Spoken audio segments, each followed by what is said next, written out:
Hello കൂട്ടുകാരെ, എല്ലാവർക്കും നമസ്കാരം. ഇന്നത്തെ നമ്മുടെ വീഡിയോ എന്ന് പറഞ്ഞാൽ കെയിലിൻ്റെ വീഡിയോയാണേ.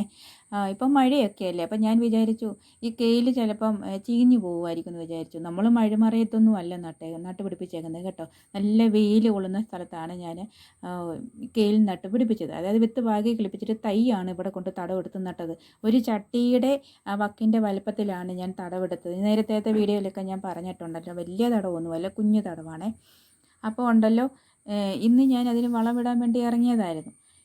അതിൻ്റെ ചുവട്ടിലെല്ലാം അപ്പടി പോച്ചയാണ്. പച്ച കെയിലും ഉണ്ട്, വയലറ്റ് കളറും ഉണ്ട്. എനിക്ക് ഏറ്റവും കൂടുതൽ ഇഷ്ടമുണ്ടല്ലോ പച്ച കളർ കെയിലാണ്. കാരണം എന്ന് വെച്ചാൽ അതിൻ്റെ ഇല കാണാൻ നല്ല രസം. ഇത് കണ്ടോ, എന്ത് ഭംഗി അതിൻ്റെ ഇല കാണാനേ. ഇതിന് പുഴുവൊന്നുമില്ല കേട്ടോ. ഇപ്പോൾ 2-3 പ്രാവശ്യം ഞാൻ തോരൻ വെക്കാനായിട്ട് ഇത് പറിച്ചായിരുന്നു. വീഡിയോ ഞാൻ എടുത്തില്ലെന്നേ ഉള്ളൂ. വലിയ വലിയ കെയിലുണ്ടല്ലോ, വയലറ്റ് കളറിൽ നിന്നൊക്കെ ഞാൻ കുറച്ച് തോരൻ വെക്കാനൊക്കെ പറിച്ചെടുത്തതായിരുന്നേ. പിന്നെ അതിൻ്റെ ചുവട്ടിൽ ഒരു ചെറിയൊരു കമ്പ് നട്ട് കൊടുത്തിട്ടുണ്ട്. ഒരു ചുവട്ടിൽ ഒത്തിരി മണ്ണ് ഇല്ലാത്തത് കൊണ്ടുണ്ടല്ലോ, ഞാൻ ഒരു സൈഡ് ചരിഞ്ഞ് കിടക്കുമായിരുന്നു. അപ്പോൾ ചെറിയ കമ്പൊക്കെ കുത്തി കൊടുത്തിട്ടുണ്ട്. ഇപ്പം വളമിടാൻ വേണ്ടി ഇറങ്ങിയതാണ്. കുറേ ഏറെയാണെങ്കിൽ വയലറ്റ് കളറ് കെയിലാണ് നട്ട് പിടിപ്പിച്ചേക്കുന്നത്. ഒത്തിരി പച്ചയും ഉണ്ടായിരുന്നു. അത് ഇടയ്ക്ക് ഞാൻ പറഞ്ഞിട്ടുണ്ടായിരുന്നു, ഒരു വീഡിയോയിൽ പറഞ്ഞിട്ടുണ്ടായിരുന്നു, പന്നി കളിച്ച് നശിപ്പിച്ചെന്ന്. ഇപ്പം അതിൻ്റെ ചുവട്ടിലൊക്കെ മണ്ണ് ഞാൻ കുറേച്ചെടുത്ത് മാറ്റിയിട്ടുണ്ട്.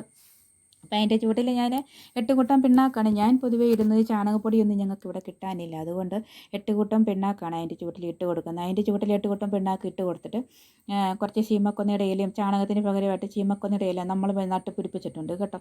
നല്ല മഴക്കാറാണ്. ഇപ്പം അതാ മഴ ഇപ്പം പെയ്യുമെന്ന് പറഞ്ഞായിരിക്കുന്നത്.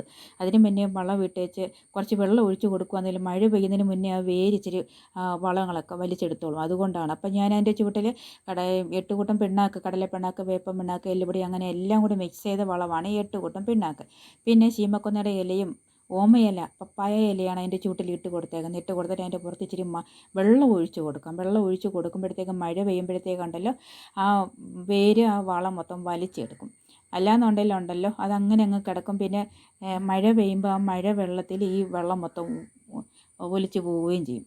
ഏതൊക്കെയാലും ഒരു 5 മിനിറ്റ് കഴിഞ്ഞിട്ടൊക്കെ മഴ പെയ്യത്തുള്ളായിരിക്കും കേട്ടോ. ഇപ്പോൾ ഞാൻ എൻ്റെ ചുവട്ടിൽ, എല്ലാത്തിൻ്റെ ചുവട്ടിൽ ഞാനങ്ങനെ ഈ ചീമക്കൊന്നയുടെ ഇലയും വളമൊക്കെ ഇട്ട് കൊടുത്തിട്ട്, വെള്ളം ഒഴിച്ച് കൊടുത്തിട്ട്, പിന്നെ മണ്ണിട്ട് പൊതയിട്ട് കൊടുക്കും. ഇപ്പം ഇന്നത്തെ പരിപാടി ഇതായിരുന്നു കേട്ടോ. ശരിക്കും അതിലൊക്കെ ഉണ്ടല്ലോ, ഞാൻ മൾട്ടി ഷീറ്റ് ഇട്ടിട്ട് തടവെടുത്തത് കൊണ്ട് ഭയങ്കര പോച്ചയെന്ന് പറഞ്ഞാൽ കുഞ്ഞു കുഞ്ഞു പോച്ചയാണ്. വലിയ വലിയ പോച്ചയൊന്നുമല്ല.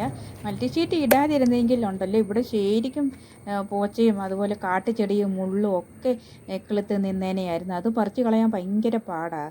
ഇപ്പോൾ ഷീറ്റ് ഇട്ട് കഴിഞ്ഞാൽ കരണ്ടി കൊണ്ട് ചിരണ്ടി കളയാൻ പറ്റത്തില്ലല്ലോ.